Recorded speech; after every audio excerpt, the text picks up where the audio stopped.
I met Johnny Ramone trading baseball cards. I had a baseball card collection, and this friend of mine said, the guitar player for the Ramones collects baseball cards. I said, no way. He said, yeah, he wants you to come to Lake Geneva. Can you come to the show in Lake Geneva? My friend Bobby Brabant, who did merch with us and worked for Nice Man. I got to know Johnny really well, and I sold him baseball cards, and then we became friends, like pen pals. Like he would write letters or like Christmas cards and things like that. And he would call me when he came to Atlanta, when I moved to Atlanta, and he kept the band like they had practice amps backstage, and he would interview me about the shows, like like after the show, he'd be like, how was the sound? How was Joey's vocals? How was everything? Was it too loud? Was it how the kids like the new songs? Like the new songs? Like the thing? He'd interview me, and at one time I went to see him somewhere, and I was standing on the side of the stage by Johnny, and usually I stood with Arturo at the soundboard, at the light board, and I would watch the band. I was just such a huge fan. It was just nice not to be in the pit, because I did that for many times. But I remember that to this day, I remember the Ramones are playing at some theater somewhere, and I'm over next to Johnny, and Joey's saying something, and he walks over to me, and I'm thinking he's like going to be like, hey, how you doing? He goes, show's out there. Johnny or Joey did this? Johnny. Johnny has a show's out there. Because he's like, you're not doing me any good. I'm going to ask you about how it sounded and everything. You're no use to me here. Show's out there. So I was like, okay. And I still remember shows out there. So people who they're fans and friends and family of our band, and they standing on the wings, and then they have comments after the show. I was like, you didn't even see the fucking show, dude. You heard the bass. Okay? You stood over there. You didn't hear the show. You had to go out there. The show's out there. The Ramones only traveled in that 15-passenger van and stayed at Holiday Inns, and that's how they made it. That's how they wound up with $1 million finally, after years and years and years of doing this. Is they finally, they didn't waste money on a bus. They didn't waste money on, on living on the bus. Plus, they hated each other, which is a weird dynamic. And so we lost a lot of money between 91 and 93, just trying to do the bus and trying to do the thing and just wasting money. When we toured with The Who, we had to get a bus, and it was the last bus of it was a Disney, it was the wackiest bus of the West.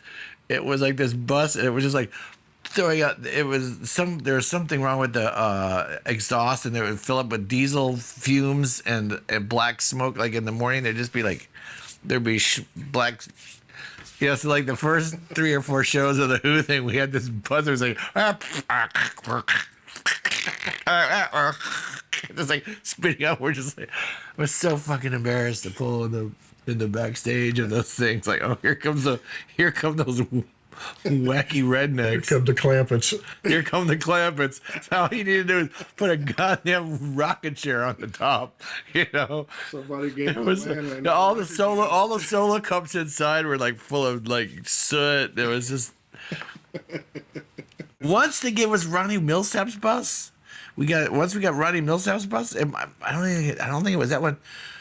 But the poor man, I think he's blind, correct, Ronnie? And this bus was disgusting. It's does anybody tell him? Okay, did you clean the bus? Yeah, we cleaned it. Are you sure? Yeah, it's beautiful in here. It's those fuckers. It's what the hell, man? So the Ramones thing is interesting. Did you ever do shows with the Ramones at all? We did a couple shows with them, but you don't want to open for the Ramones, man. No one went. And they give it. The first time we opened for them was in Atlanta I think it would have been at, might have been the Roxy or somewhere in Atlanta Center. I don't remember. We got a book, got a booklet. They give you a pamphlet, how to open for the Ramones. Things not to do. Now, I know their road manager Monty is an acquaintance of mine, and I'm a huge fan of his. And he was in a 3-piece Sabbathy kind of metal band in the late 60s. Last time my son was at Cafe, when I played at Cafe Wah like a couple of years ago, and he came and sat with me and helped me out. But yeah, I think they had like, don't put your foot on the monitor, don't do the covers that they're gonna do, don't do any Ramones songs, obviously. Yeah. So is it no foot on the monitor because that's Joey's move? They don't touch their don't just leave. Yeah. And the crowd, you don't want to open for the Ramones. But they I don't know anybody outside of me, I don't know who can open for the Ramones successfully. But it's other, I don't know, maybe the Germs or something. I saw the Dickies get away with it pretty Dickies would be great. Yeah. Dickies would be great. Yeah. Runaways, definitely kind of cool.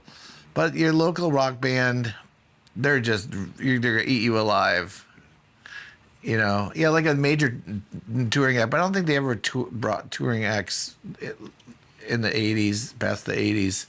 I was so glad that I got to see a front row seat to that because I didn't know they wouldn't live. First of all, I was glad to be able to be part of their fan base, and I was Johnny's friend, but I was mostly Johnny's friend where I was. Like he would have versions of me in different parts. Like he would have the guy that he would call to go. Like he would call me and we would go up to Jimmy Carter Boulevard and look for baseball cards or movie posters, and he would. I was like, it's like how Elvis used to tour. Like, there's no food backstage for the band. It's like every time the band came, somebody would feed them. Like they had fans, girl fans that would bring in potluck and things for them to eat. The Ramones were kind of the same thing, but I was just glad to have a front row seat to them, and when we started getting bigger, like I remember Joey was like, yeah, I just saw your video the other day. I didn't know you was in a band at the Fly Me Outrageous. I really like that. I'm going to interview you for Peels the Doors magazine. That was Joey. I was like, whatever, yeah. And then I remember after the Smoke record came out, they were doing their Adios Amigos tour, or maybe, but they were in Winston-Salem, I remember. And they were, I went backstage, after the show, and they, they're all of course sweaty, and it was a little place called Ziggy's in Winston-Salem. So Joey, I remember Johnny going, how's the record? I said, it didn't do as good as the last one. He goes, what? No push. How frustrating must have been to be, but they won't fit on the radio because they need their own radio station because they're an enigma. I'm such a huge Ramones fan. Between Sabbath and the Ramones, that's that's where I come from, Archie's, Monkees, Sabbath, Ramone, Robin Trower. That's pretty much my mirepoix. Well, we got certified gold, and there's later you can take a picture, but there's the only reason I have that hung up is because there's a cassette in there. I got the cassette. That's the only reason I have that on there. Yeah, but in '91 we sold it was before SoundScan, which is, I don't know if people know what that is. I don't even know if it is a thing anymore. But when record stores had records, they would report. You would get SoundScan reports, and that's how you sold so many a week or whatever, But they also had record clubs, and they had like little stamps and stuff. And you could pick your records. So we sold a lot of records, I think, through that. But those are kind of like official bootlegs. Like those are actually pressed somewhere else. Yeah. They're not like the Island Records version, and you'll see it's like the covers look like they took a picture of the cover. They're never really. And when you're a kid, it's like 10 records for a dime. Right. But then you have to buy so many, or they just send them to you, and then you have to send them back, and you end up owing money. And so I think we toured a lot, and I think we sold probably a lot of records. You'd have my old manager Jim Barber, who has a Substack thing, who has got some really good. He's a great writer. He probably could walk us all through that someday. But yeah, Those are written into record contracts as promotional. yes, Anything sold through those Right. Columbia House or whatever. right. And you don't recoup. So we still owe between the videos and everything. We Driver Crime probably still owes because we never. You don't really recoup. I mean, as far as I can remember.